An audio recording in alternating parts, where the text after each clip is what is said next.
Welcome into Think Deeper podcast. Jack Wilkie joined by Will Harab and Joe Wilkie once again.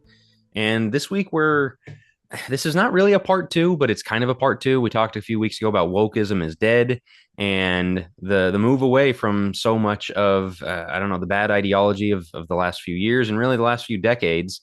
We're going in the other direction today. If you really think of this as we talk a lot about the two ditches, right? And there's a road with two ditches. Things have been in one ditch for a long time. That does not mean there's not another ditch. And so we're talking about the overcorrection and where things can go. And as things trend away from the way things have been, we're really excited about that. That's why we did the whole wokeism is dead. We think there's some really good movement happening.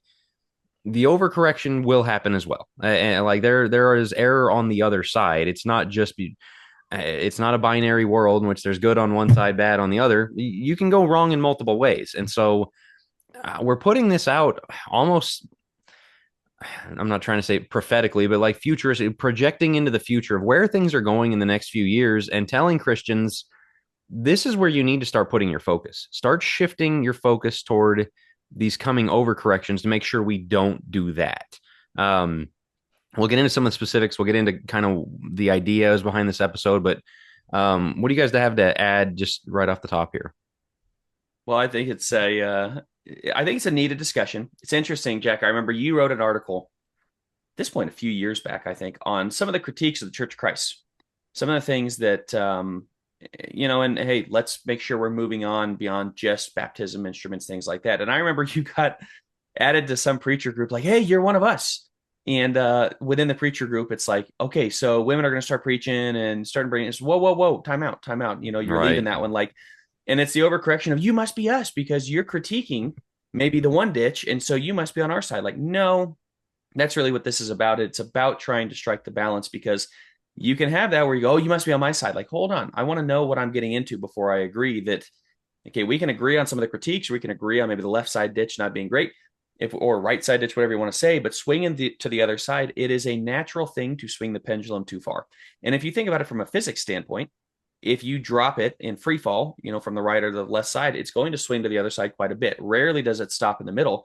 That's the way culture is working right now. Is it has been wound up and kind of pulled up to one side with feminism and the racism thing and everything we're going to get into. And so when you drop that and it goes into free fall, yeah, we are experiencing some overcorrection. We're experiencing the Kanye West with the Nazi comments and the things like that. It's like, whoa, we can have some critiques on one side. We got to be very careful we're not swinging to the other side. And I think we're seeing some of those things happen.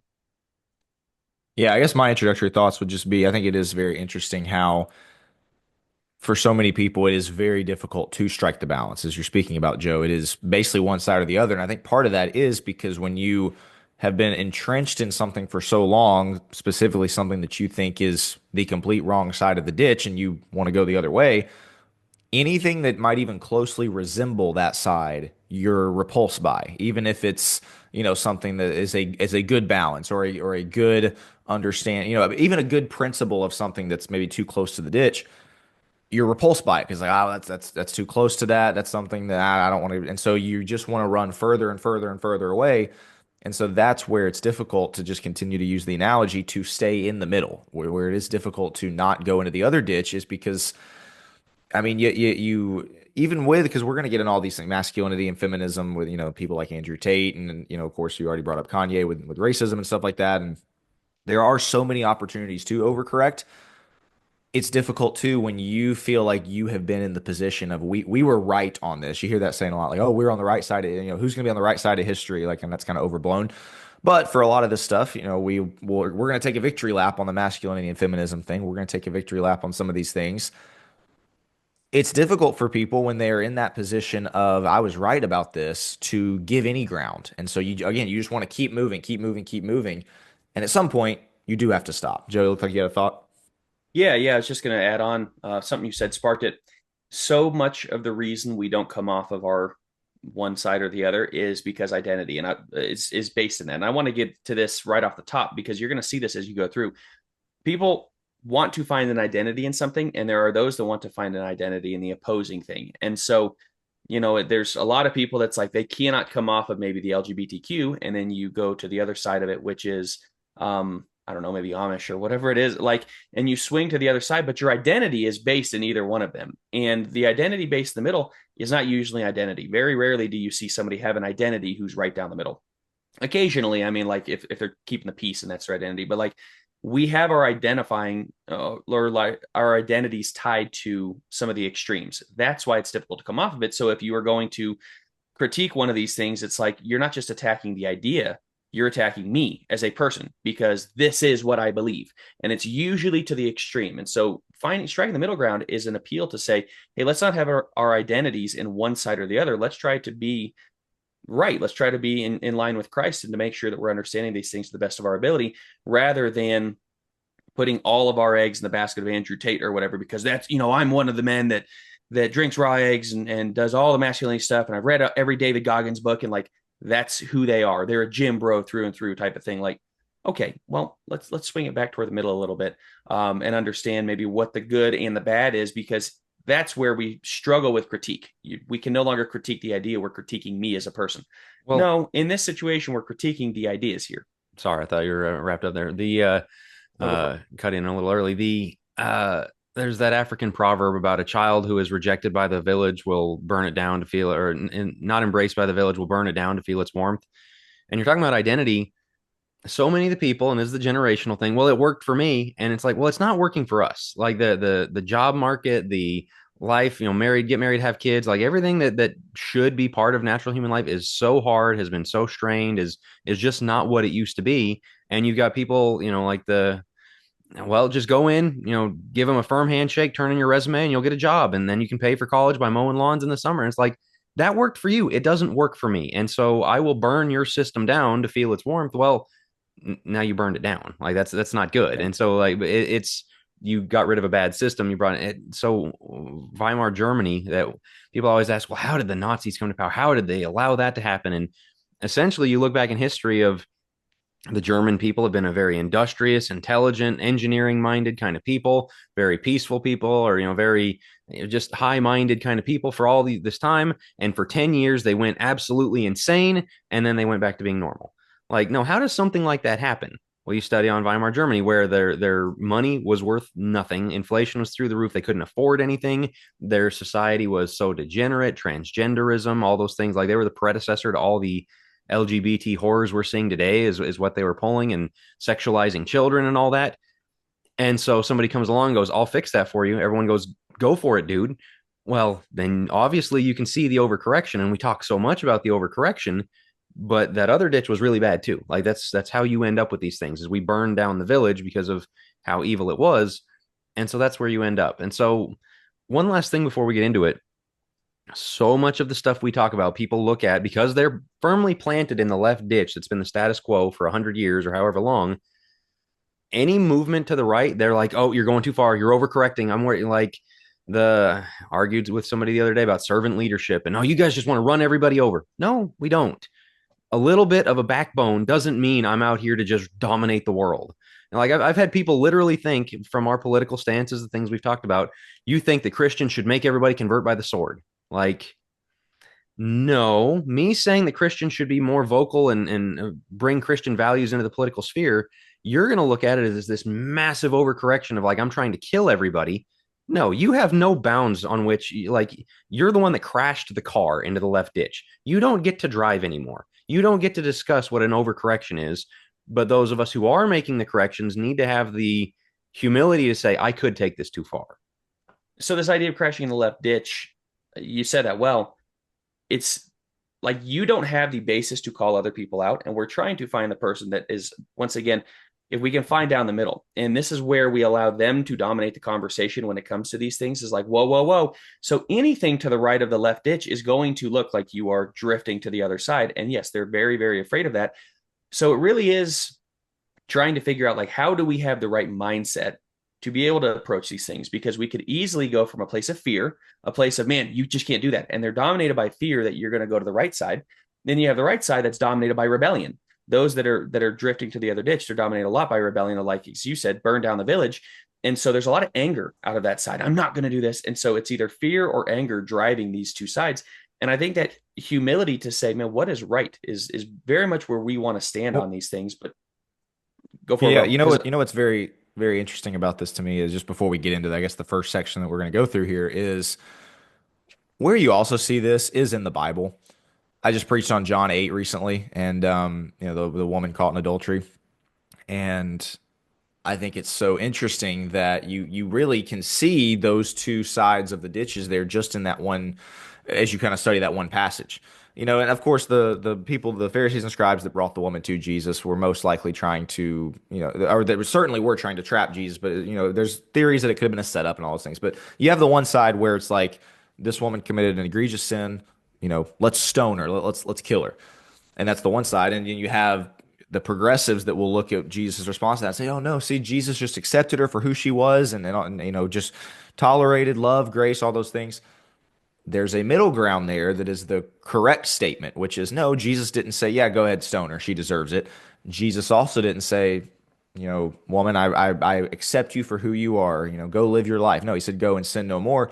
Again, there's two ditches. You see Jesus in the Gospels with the Pharisees. They were too far in one direction. You see other people that were too far in the other direction. And there is a balance there that needs to be struck. And so again, as you travel through the New Testament as well, like I think you can get into either one of the two sides being malicious, and that's not necessarily the case. It's one of those things you have to just kind of bring them back from bring them back to the middle ground. But Jesus does that in many instances as well. So I just wanted to bring that up before we get into each of these sections here. Yeah, for sure. I mean, it's human nature to be drawn to an extreme. So, getting into the specifics of this, the things where the overcorrection might be happening. The first, we'll start with masculinity and feminism. We've done so much on masculinity. You guys, anyone who's been a deep thinker for any time at all knows where we stand of male leadership, men leading the home, you know, men having authority, and immediately again, the people parked in the left ditch that have done happy wife, happy life will look at that and like, you guys are just gonna, you want to run over your wives. Like, no, that they're your way did not work. The fruits of the marriage perspective you've had are rotten. And so we've got to move away from that. And it might scare you to death to move away from that. It might look like, wow, we're talking about chauvinism and running women over. No, absolutely not. Your critiques are useless. On the other hand, you do start to see this stuff, and not to, and the guy is just kind of the symbol of this kind of thing. But Andrew Tate, very much running over women, treating them like property, abusing them, sexualizing them, just really not taking them seriously, not respecting them in the way they should. And you'll see this term online sometimes: women deserve less. Like, you know, that's from the happy wife, happy life mindset of just do whatever she says, give her whatever she wants, make her happy no matter what. And these guys, yeah, no, I'm not doing that. And again, there's a valid critique in that. And then there's a way to take it way too far to really become that guy that's like, I'm just going to tell her how it is and sit her down and give her, you know, the what for about how things are going to go. Like, yeah, this is something that generationally we've got to park ourselves on truth and Ephesians 5 and the right way to do this of loving your wife enough to lie down for her in a way that doesn't mean being a doormat for her. And so Right. it's again finding our scriptural balance. I was listening to a story the other day from somebody who was telling me happened at a church where um, the wife got her feelings hurt. Somebody said something and it offended the wife, and the husband of the wife went to talk to the preacher about what was going on, and the preacher sat down and asked the husband, like, listen, man, I understand that, you know, she got her feelings hurt.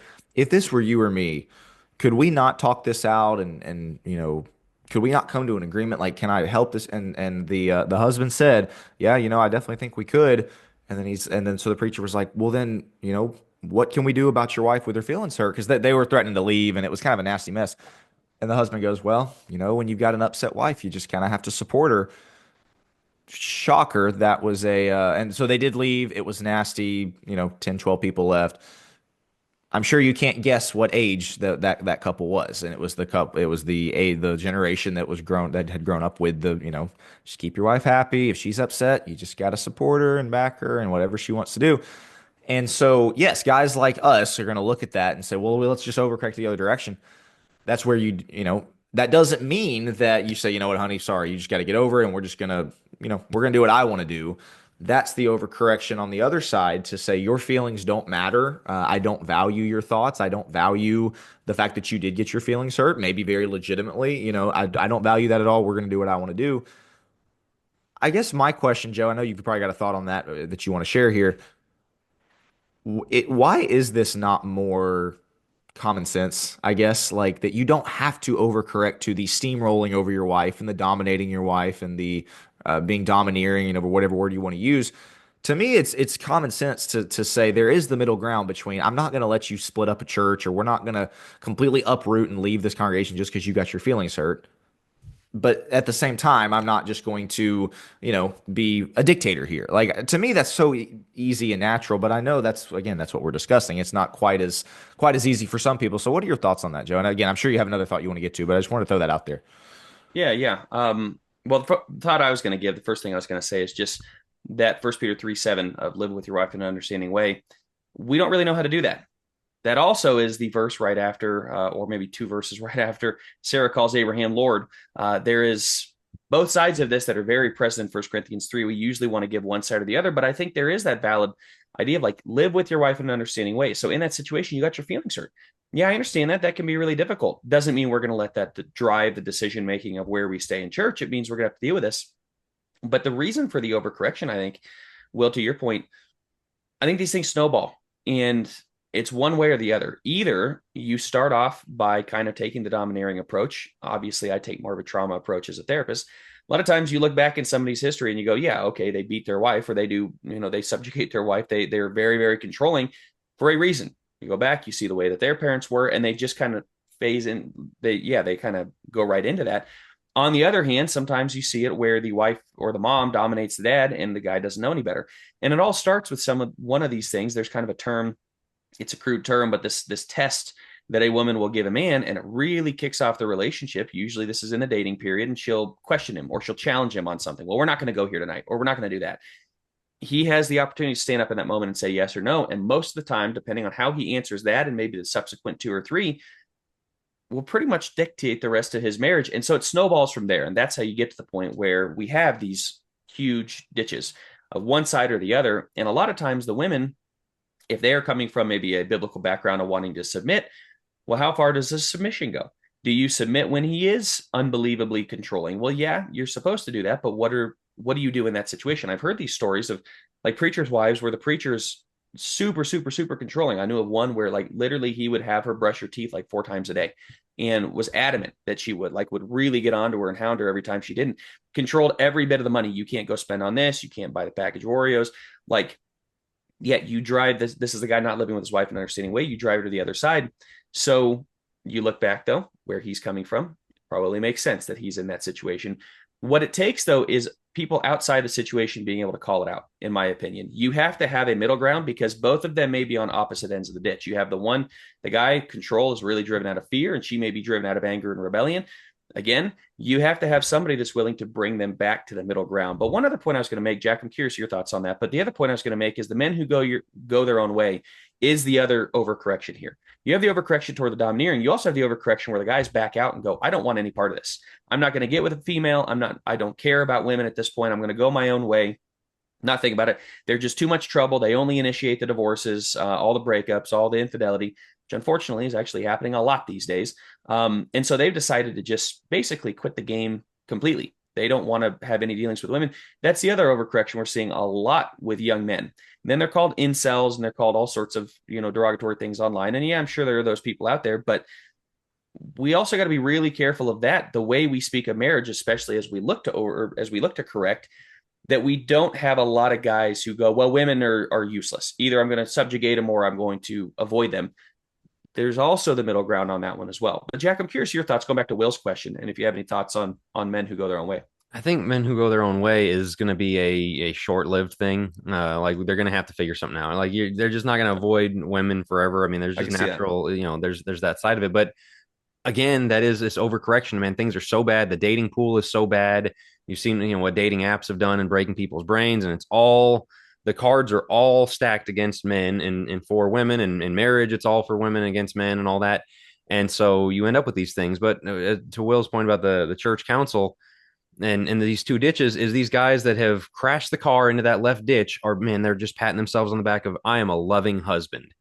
And now the overcorrection is going to be guys that crash their car into the right ditch and go, I am a husband who leads my home. Like, you got to have both. One of the other things that is going to be a constant in this episode and in this trend of overcorrection, there were a lot of things that our predecessors had right. Like, I don't know why and so you see this sometimes with, well, honor your father and mother or respect your elders. Well, you didn't respect your elders. You're the ones who cast off thousands of years of generational wisdom of how to do things and decided the TV is going to tell us what to do. The radio is going to tell us what to do. The experts are going to tell us what to do. We're going to cast off all of your wisdom. And so now we're going back to the way things were done 100 years ago that just everybody did. And it looks like the most extreme thing ever. In fact, you hear people say, oh, you want me to be a 1950s housewife? Like, why was that so bad? Like, what's the issue there? And so, when we talk about this overcorrection, the balance is pretty easy to see. Now you can go back and go, well, husbands used to beat their wives. Yeah, that's bad. That's we don't need to overcorrect back to that kind of thing. And so it's really common sense, but it feels so extreme because we've been crashed in the left ditch for generations. And so it's you've got to get the stomach to realize what we've done doesn't work.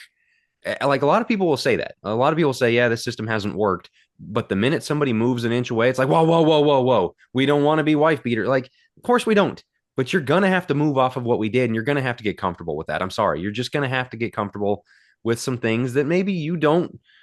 Again, it's some uncharted territory for our generations, and that's going to have to happen. Hey guys, I wanted to tell you about our new sponsor, The Quarterly. Starting its 9th year, The Quarterly is, according to several readers, the best magazine in the Brotherhood.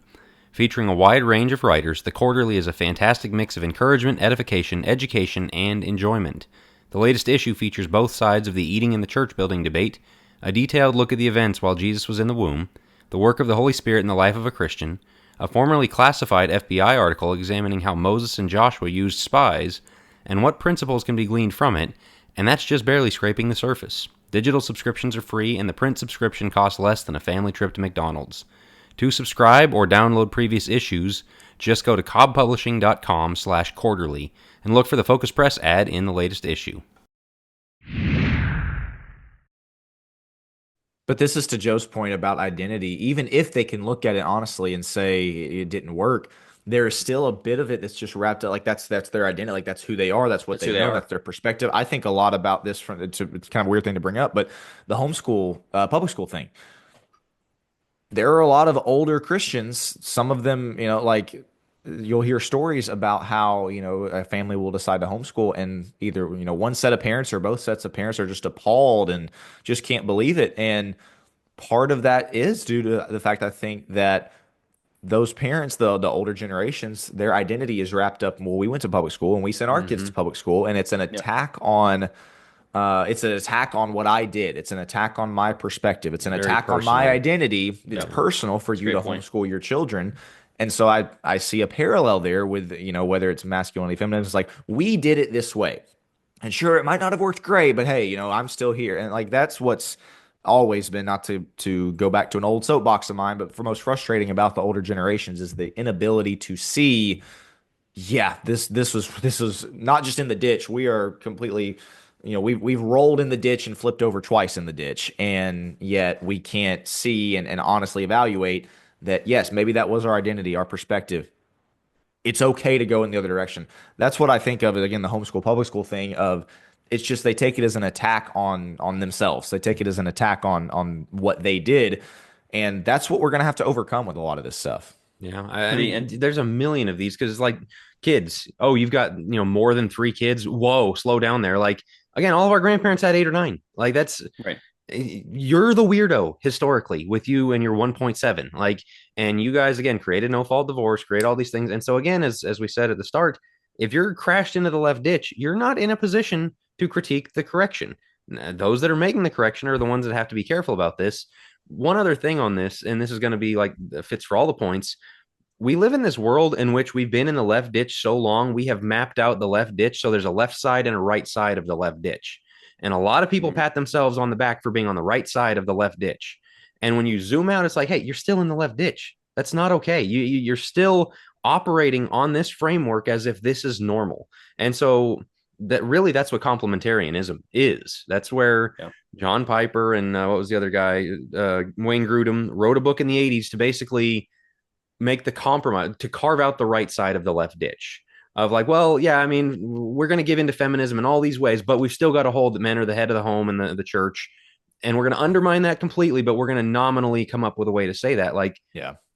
when I'm rejecting that, I'm not crashing into the right ditch. I'm saying, let's get out of the left ditch and recenter on the truth. So, for Well, the male and female thing, we got to move on to the next one. Do you have anything to add on that?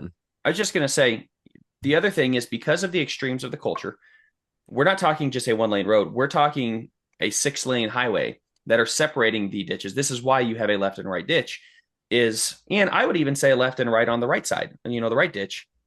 This is why you have that polarization though. And this is where people are going to have to, this kind of, as you said, maybe not prophetic, but looking into the future, Gen Z is one of the most base generations to come around in 100 years in the males. It's also one of the most liberal in the females. What do you think that's going to create? We made this point before, but when you talk about the overcorrection, this is what creates an overcorrection is you spread, there's such a chasm between them.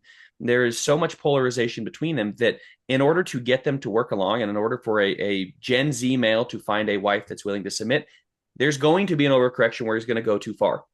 I'm just calling it out. I'm not saying that's good. I'm not saying it should happen. I'm saying that's what's going to happen to a certain degree because of the polarization of these things. That's how you end up again with that left or the right side of the left ditch is we're so separate from one another. We're not anywhere close at this point in a lot of ways. So finding the middle ground, you got a 6-lane highway to do it. Like we're pretty far apart. The Andrew Tates and the, complete wimps of the world are pretty far removed. That should make it easy to find a middle ground, but any inch that you give on either side just seems like like you're a change agent or something along the lines. But Jack, as you said, I want to get into the next one because this is a touchy subject with a lot of Joe's going to people. But introduce this one and then kick it to me and you, Jack. Uh-huh. I can exactly, already so see the play being I don't have to say run. anything. But we talked about this before, actually. Racism. We see this a lot with racism. You see I think BLM was kind of or it reached a fever pitch where you really had to decide, what does this look like? So we ran like the pendulum of society ran to, you literally had, you can't go outside or be around your dying loved one in the hospital during COVID, to you can go out and riot and be around a ton of people and be throwing bricks through windows and such. That's perfectly fine because we can't possibly say anything to this side because that would be racist. Now, and I'll kick you guys off with this. Now we have Kanye out there and saying that slavery was good and saying that Nazism was also good. And he's praising Hitler. Whoa, okay. As I said, 6-lane highway, man, we're nowhere close. We're on complete opposite ditches here. What do we make of that, fellas? How do we navigate the racism dichotomy, the racism struggle here? This is once again where my point that I made at the beginning of, so we lived through 2020.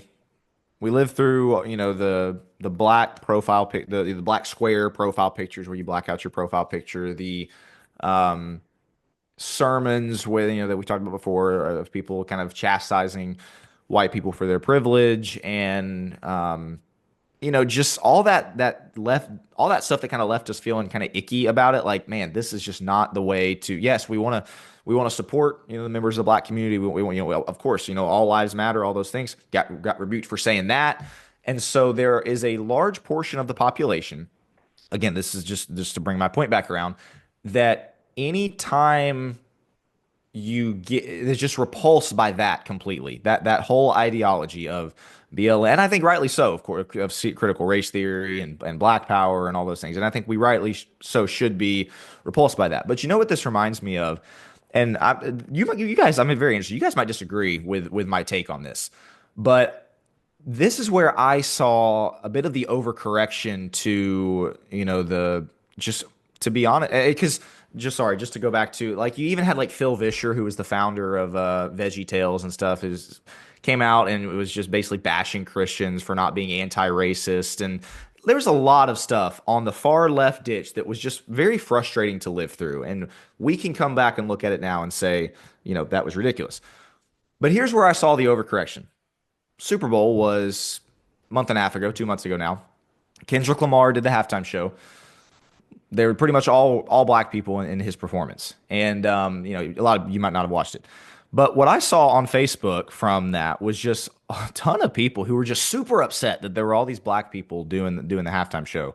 And there were even people, we were in the same room with them at the time, not during the show, but like after discussing it. And somebody said with my 3-year-old in the room, I couldn't believe I saw there were all those black people that were on TV for that halftime show. And I guess where I see the overcorrection is like, I do not care.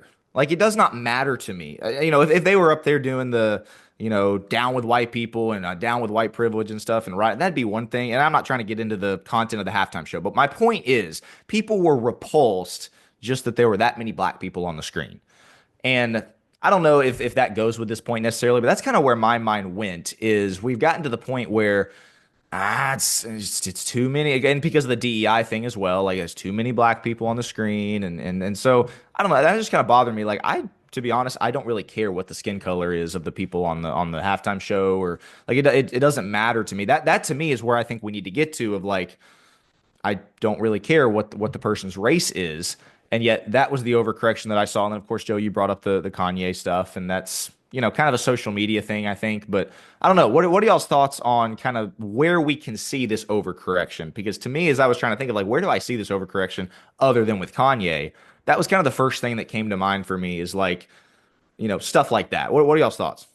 Yeah, it's when for so long you make it the worst thing you could possibly be as racist, and the worst words you could ever say are certain words. What's going to happen when people again start throwing off the system? They're going to go, oh, that's you think that's the biggest transgression? Well, guess what I am? I'm going to be a racist. Well, Yeah. that's not great. And so the open disdain for people of another race. But the problem is, it's really interesting. In fact, I remember there was a Think magazine issue that one of the editors, it wasn't me, put together years ago on being a colorblind Christian. And for a long time it was, and the Martin Luther King thing, we need to be colorblind, and all of that. But then people started to notice that the message was, hey, white folks, you need to be colorblind. Everybody else, you need to stand up for your own people. And so it was interesting. My favorite Church of Christ newspaper did a feature the other day on a church in Atlanta that had a sermon on DEI and God's DEI, and how Peter was sent to Cornelius and to preach to the Gentiles, and this is God's diversity, equity, and inclusion initiative, and all that, and the DEI done right, and all that stuff. So I just scrolled over to that church's leadership page. Every single deacon, minister, and elder is all of the same race. A black church can do that. They can talk about, hey, the importance of diversity and not be diverse at all. Whereas we are supposed to just kind of beat ourselves up for, we just need to be more diverse. We need to go almost like find people of different races to come into our church, like they do in TV shows. Yeah, exactly. Representation. Like, there are churches have like put out their vision of, we want to be a diverse church. We want to be, we don't have enough. Like, we're going to go evangelize demographically. Like, no, how about we bring in the people that God brings us? Like, sow the seed and find the soil. But and so this idea of colorblindness, though, is like something we have to revise. Like, you can't tell one group be colorblind and tell everybody else, you guys need to band together to stand against those people. Yeah. Right. That's what I was going to say on the halftime show. I think that's where people got upset about it, is you have been hitting us over the head for years on inclusion. I mean, to the point that you literally had How to Train Your Dragon. The lead female is African American. Excuse me, this is Vikings from like from the 1200s or whatever. Like, yeah. I don't think they had a whole lot of black people back in. It got to be inclusive. Well, then it comes to the halftime show. Where's the inclusivity? Well, why don't we have to have the same? I think it was the double standard that people were upset with. I agree with you that it's like, it doesn't bother me in the least, other than it's the double standard. And that's why, as to Jack's point, why there is an overcorrection here. People are tired of the double standard. So yes, you're having a lot of young men that are running toward these racist Reddits and such. Not good. I don't think that that's appropriate in the least. Obviously, we are decrying that and saying absolutely not. If you are obviously ungodly on men, we stand against those things. On the other hand, yeah, there has to be a correction, because we can't continue to live in a world where we can't notice these things, where we're not allowed to notice these things. This is the thing of like the parked in the left ditch looks at anybody who acknowledges it's okay to be white was a phrase a few years ago. And that immediately was coined as like a Nazi slogan. It's okay to be like, that hang on, everybody else gets to say pride, Yeah. pride in where they're from, but to say just it's okay, like I'm not a bad person for being white, well, you're a Nazi. And so again, what this creates is people start going, no, I actually am going to be a Nazi. And well, when you called everything Nazism, it means nothing anymore. And so people, Yeah. Right. like, again, people from the left ditch have no control when they, like, when they lose the grip on power, bad things are going to happen in the overcorrection here. And so, to this point about kind of the double standard, Colorado Buffaloes football fan, they got a big recruit last year out of high school. 5 star is like the big star. They got to come to their school, and he went on TV and explained why he chose Colorado University. And it's because of Coach Deion Sanders. And he said to all the other black, athletes out there, why don't you want to play for a coach who looks like you? Could you imagine a Could white you? kid Yeah, saying, I went exactly. to Could you Alabama to imagine? play for Nick Saban because he's white? Like, you just can't do that. Right. And so the Yeah. question we have to ask is, was he wrong to do that? Or is it natural for people to flock together? And again, to use kind of that ancestral wisdom, like, there was racism in the past. Obviously, there was slavery in the past, but on the other hand, where we're going, where it's like it's okay for everybody to be racist, against, we're gonna have to find a So balance, and it's gonna make a lot of people uncomfortable. There's gonna have to be a lot more cognizance of race to get here. And again, this is where critical theory has messed all this up. Critical race theory. I mean, like, this is a sticky situation we're gonna have in the coming years. Well, yeah. okay. So the question is, are you gathering around skin color or are you gathering around culture? And it's going to look like you're gathering around skin color. One of the reasons that I think black people have a very strong connection with one another and why they want to do it is there's a culture that goes along with it, and they appreciate their culture. Yes, the skin color is indicative of the culture that they have, but a white coach is not going to understand the culture maybe that this man elevates. Can white people elevate a certain culture? Can we have a culture of our own that we say, I want that in the culture? And if there's an African American that wants to be part of the culture, fantastic. I think that's where we have to get to, is we're basing it off of cultural lines. The skin color is going to be one of the easiest ways to denote that. This is going to sound racist. I know everybody's going to look at me as racist for saying this, and what Jack's saying, what we're saying here. On the other hand, how can we avoid it? Because the other thing that we would have to tell everybody, whether that be Asian or Indian or African American or any of those, is forget any of the culture you have, forget any of your skin color.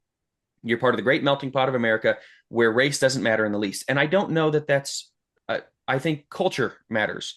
And I think those that share similar values and similar culture will flock together. And by and large, that's going to be based off of skin color. I think that's very natural. You can go around the rest of the world. People call us racist in America. I visited lots and lots and lots of other places in the world. Well, They are incredibly racist toward one another. I visited China. I visited Africa. When we were over in Africa, they were racist toward each other based off of the different shades of skin and who was more black and who was not. Like, that is inherent in culture, racism. We're trying to fix that and get to the different point. But I think we're doing it by erasing any cultural bounds, any things that kind of drive us or draw us together. And I don't know that that's right either. So once again, bit of an overcorrection to the complete colorblind side. well, just to go back to the kind of why this was such a big deal is, what's the definition of the double standard? That is, definition of racism is you are viewing somebody based on their skin color as an inferior human being. And what was frustrating is that's exactly what they were doing to white people. Oh, you're white, so you got to go all the way to the bottom of the totem pole, so to speak, because of Well, even the you've had this mockery. Well, privilege white for people don't season their food. White people, oh, white people are lame. They can't can't dance. They jump, can't. yeah, Yeah, can't like, dance, all that stuff. okay, Right, right. And so, but that what where I kind of disagree. Yes, I obviously think we should never look at somebody as an inherently inferior human being based on their skin color. This is to Right. Joe's point. You can look at somebody and say there's a culture associated with it. There are things about that particular race that is just part of life. That doesn't mean that you're racist. That doesn't mean that you're not colorblind. That's just kind of reality. And man, this is one that is just it's tough to find that balance because again, where I see it, to go back to Jack's Deion example, there are a lot of people who were actively rooting against Colorado football and Deion Sanders because of stuff like that. And it's like, okay, if you want to me, like, I don't really care, but that is kind of to me the overcorrection. Well, I'm going to root against them because I'm a white person and they're black. Like, no, that's where you get into to me the overcorrection with this. And so, yeah, but it's tough because we had this stuff shoved down our throat for really more than that, but for 2020 and beyond, 2, 3 years there, where it was just nauseating. That's all you would hear. And of course, the Colin Kaepernick thing dating all the way back to 2016. It's been a long time that we have Back, had this. Go ahead. I was just getting back to Obama getting elected. He was elected because Yeah. he's the first black man, and there were a lot of Christians that voted for him, even though he was against every Christian value known to man. But they voted for him. Why? Color of his skin. So if we did that to the reverse side, not okay. Not okay. Well, I voted Yeah. for him because he's white. Absolutely not. That's not appropriate. If this man is against Christian values, I don't care what the color of his skin is. I'm not voting for him. But a lot of people, because it's like, well, you white people are racist. So because of the slavery in the past, because maybe Jim Crow laws, whatever it may be, that forever has proven us to be the racist. I don't think that's okay. But Will, to your point, and this is where we're seeing it a lot with young men. That's the key demographic. There is they are going to run to the other side because of the rebellion, because they are sick of being told. It's the same thing with the masculinity. If you tell me that being masculine is wrong, and the public schools very much push this, if you tell me that being a white male basically makes me worthless, what do you think is going to happen? You're going to have a lot of angry young men. Sometimes they turn into school shooters. Sometimes they turn into those online that are just, the blast people online that go on and cause all sorts of problems. Like they will seek out ways to create destruction because they are in a rebellious, angry phase. And to a certain degree, that's what we create when we spend all our time pushing one narrative or another, or keeping everybody in one ditch. And if you even pop your head out of the ditch, then you are a racist, or you are, a horrible misogynist, or whatever it is. Yeah, we're going to see that overcorrection. We got to be very careful in the church to make sure that we got to understand what the young men are going through. We got to understand. And by that, I mean, what stuff they're getting into. Yes, what they're going through, but also what stuff they're getting into. The Andrew Tates and the very racist stuff, all the racist memes and all the, even now we're kind of getting the anti-Jew. We're starting to see that a lot more, the anti-Jewish sentiments among the young generation. Like we got to be very careful of the things that we engage with online. Parents, you got to know what your kids are getting into. This is probably not something you or your parents, the grandparents are going to be struggling with. This is going to be a young generation overcorrection, and we can see we're laying out how it's going to happen, like why it's happening. We have to be careful to make sure we're very aware of where they're going online, who they're hanging out with, what they're posting, because the overcorrection is already coming. It's going to get a lot stronger, but it's already coming. Something to be aware of. Hey guys, Jack Wilkie here. If you enjoy our work with podcasts like Think Deeper and Godly Young Men, and our books, articles, seminars, and want to support the work that we do, the best way to do so is to go to focuspress.org/donate. That's focuspress.org/donate. Thanks again for listening. Well, and just to wrap this biblically, I don't think colorblindness is biblical. God made every human equal. Yes, that is where we don't, hate. We don't look down on people for other things like that. But in Acts 17, where Paul talks about, he put everyone, he drew the borders of kind of their existence. He placed people where he put them so they could find him through that. And you look in Revelation where it talks about people of every nation and tribe and tongue are flowing into the kingdom. That's acknowledging these differences. You go back to the Tower of Babel. God wanted everybody scattered. Like he made that happen so that people would be over the earth. He gave them different languages, to make that happen. So they would go and be with their own people. And again, as Acts 17, that was his way of making it possible for them to find him. And so like that is a reality that he has made different, like you said, cultures and peoples in that way.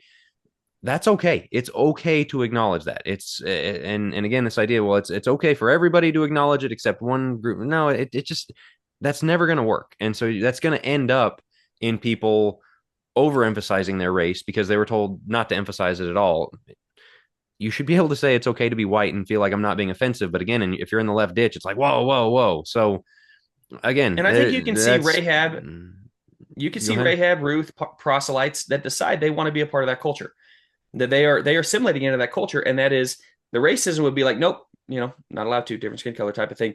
Yeah, there are certain levels of God doesn't want those people coming in and assimilating for very moralistic reasons and things like that. The racism may be looking at the skin color going, yeah, we're not going to do it. Rather than looking at the, God says, hey, here comes Ruth taking, like she gets her own book of the Bible.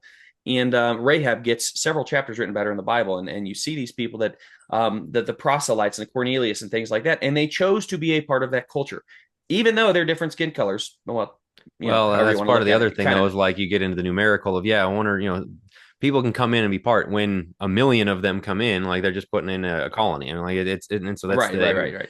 a I whole agree lot with of that. different rabbit trails we can do on this. We need to get to a couple more before we Sure. finish. One of which is I'm going to skip ahead on the outline. We'll come to the other one maybe at the end. Gnosticism.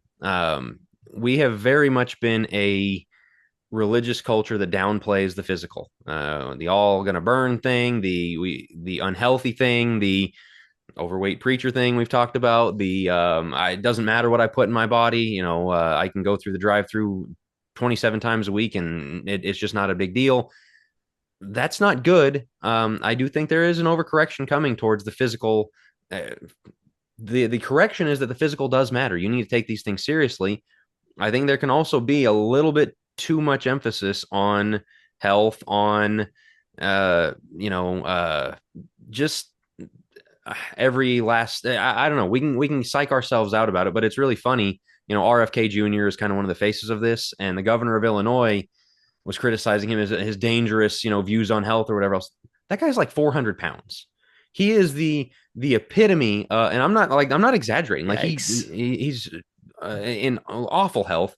He is the epitome of sitting in the left ditch, looking at somebody making a correction, going, "Nope, you can't do that." Like with a mouthful of fries, saying, "No, this is bad." And so, yes, we need to move away from where things have been on downplaying the physical and the importance of how you look and all those things, because this extends into other things of like how we come to church and how we dress and how we keep ourselves. All, those kinds of things are all trickle down from this Gnosticism that say, it doesn't matter. It does, but we also can overcorrect.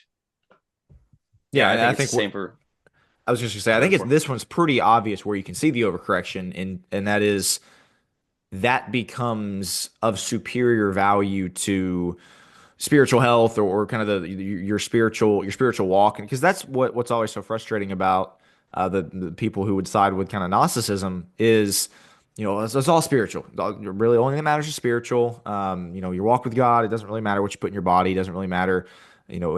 Exercise. None of that really matters. That's where we would disagree, and where they would often push back on us is, oh, so you're saying that that matters more than spirit, more than your spirituality.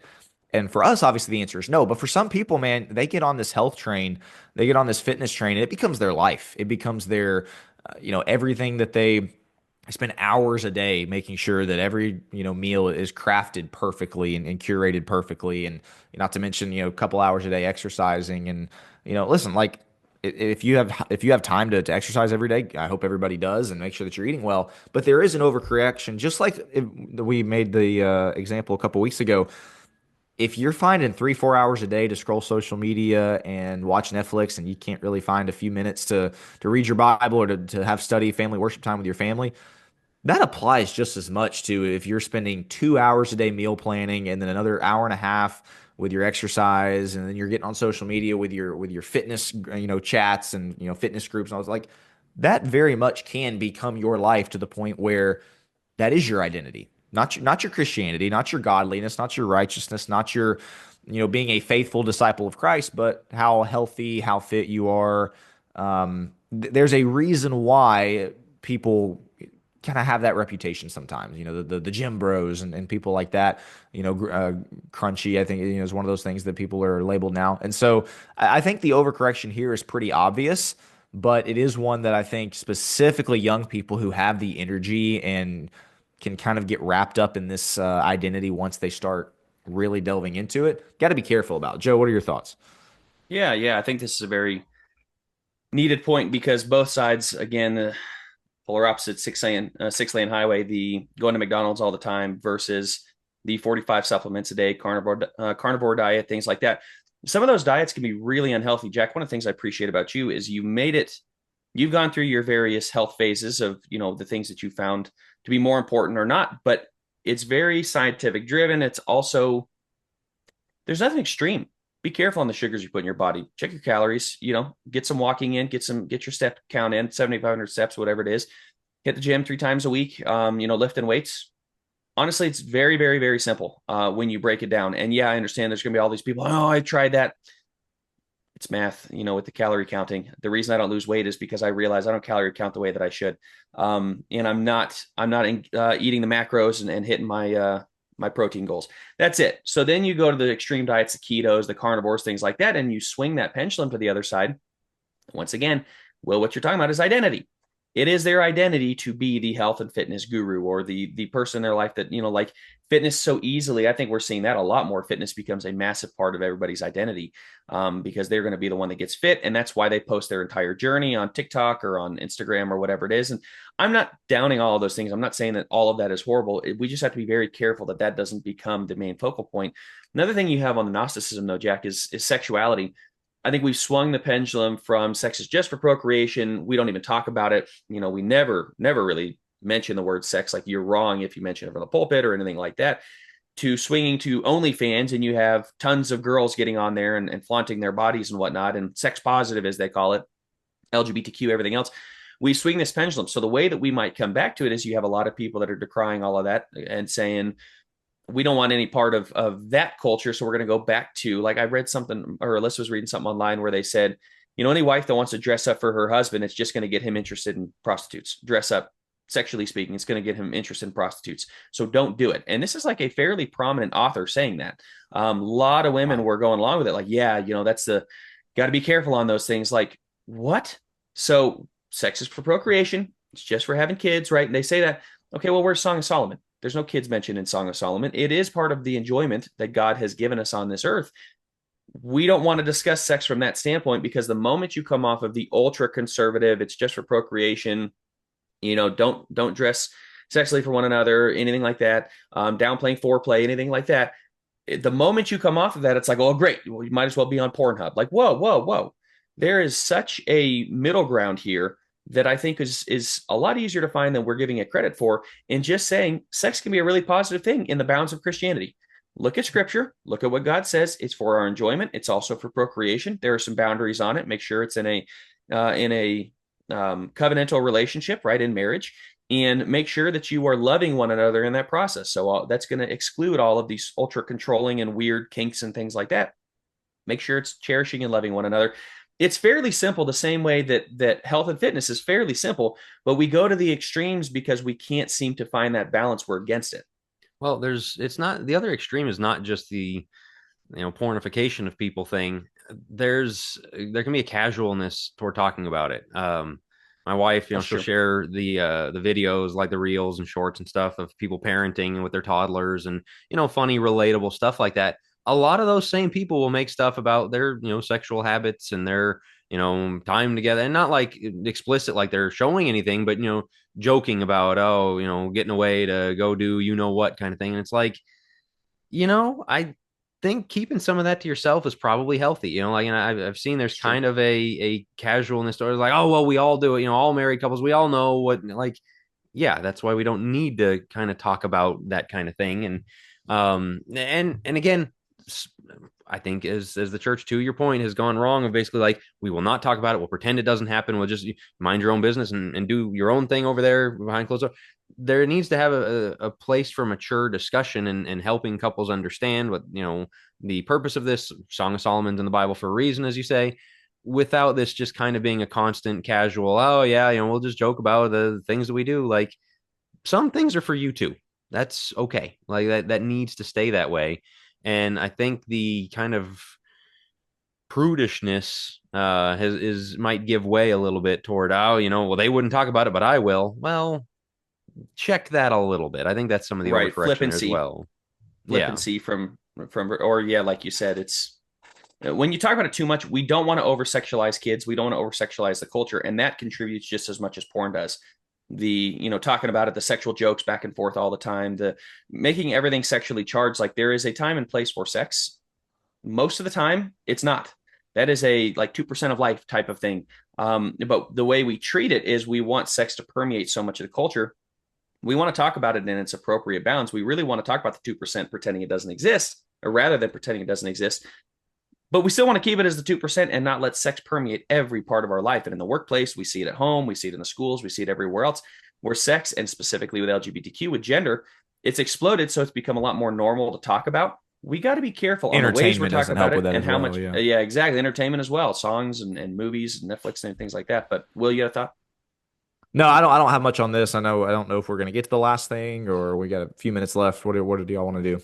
Let's push. We're going to talk about the high church. We've had some discussion of that before, so we'll put some of that on the deep end of just moving away from casualness in church to formality, and it's kind of being overdone. I think, people seeking out those very formal, very, and again, Catholicism, Orthodoxy, all those things. So Cool. Well, so I want to give kind of my closing thoughts on this, and then if you guys want to do the same, and then maybe we can wrap up with a think fast before we get out of here. But I remember when we had the dust up with an episode that we did back in June of last year. One of the points that you made, Jack, is like you essentially were like, are there any normal people left in the sense of like not going too far one extreme, but not going too far the other extreme? That's kind of where my mind is with a lot of this stuff. As we kind of wrap up this episode, is there is a normal, there is a middle, and maybe normal is the wrong word. There is a middle ground. There is a balance.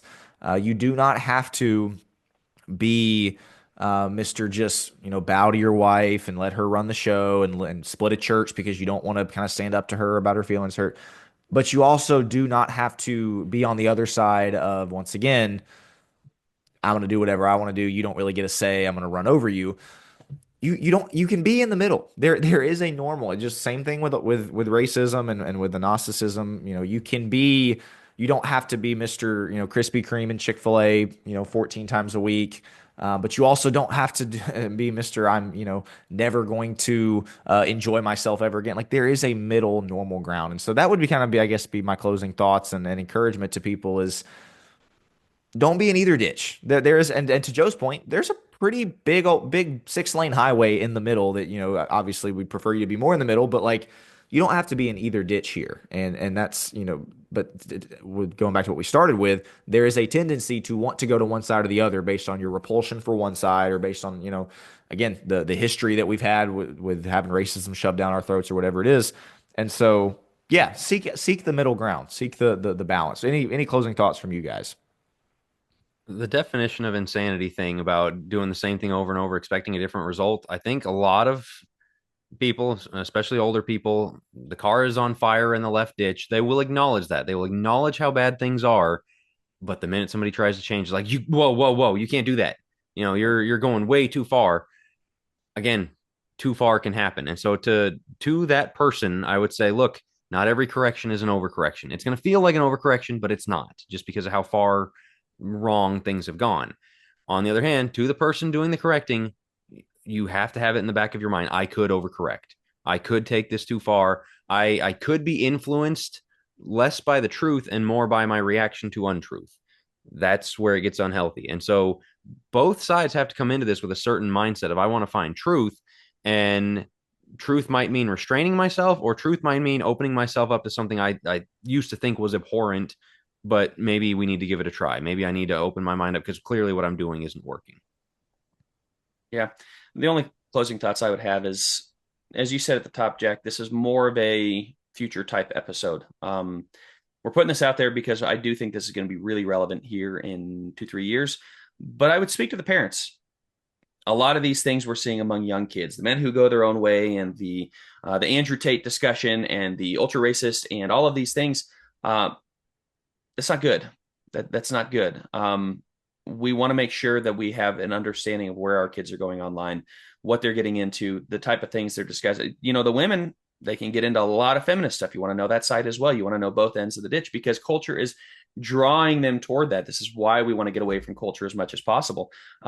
Be very aware. Be very aware of where your kids, and even where you're going online, where you're getting these ideas. And as I said, if you are driven by fear, you're probably not coming out of that left ditch. If you're driven by anger, if you're driven by rebellion, things like that, you're probably going to be going toward that right ditch. Humility has to be at the core, as Jack was talking about. So those would be my only closing remarks. But Will, I believe you had us for Think Fast. Yeah. We'll try to make it fairly quick, but I had an interesting question I wanted to ask you guys. So somewhat in this vein, but not a ton.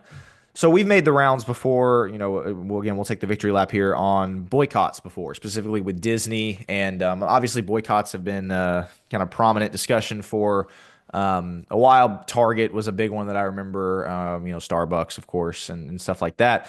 Here's my question for you guys is we kind of just had our wokeism is dying episode a few weeks ago. And you're seeing a lot of this DEI stuff rolled back. You're seeing Disney come out and say, hey, we're going to get back to making some non-political statement type of content.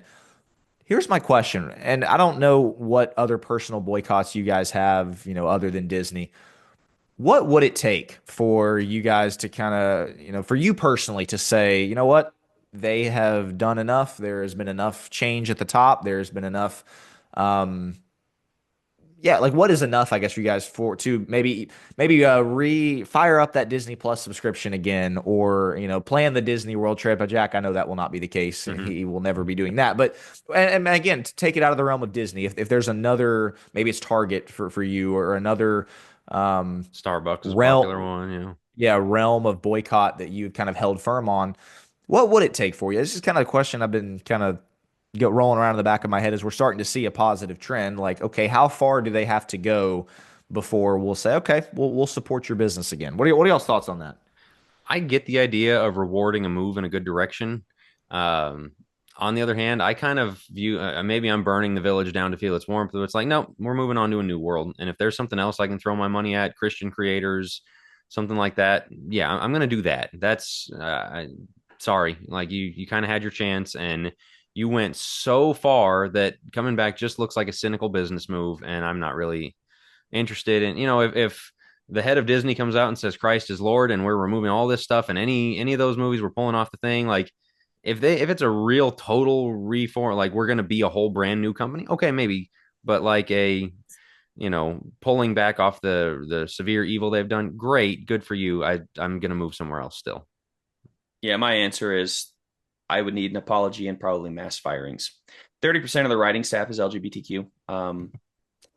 So you can make all of the claims you want of, oh, we're gonna turn the tide, we're gonna go back toward non-political. Look, a third of your staff is still LGBTQ. What do you think they're gonna do? They're gonna continue to get that in until I start seeing some firings, until I start seeing that all the drag queens are removed from Disney World. Maybe they're doing that. I don't know.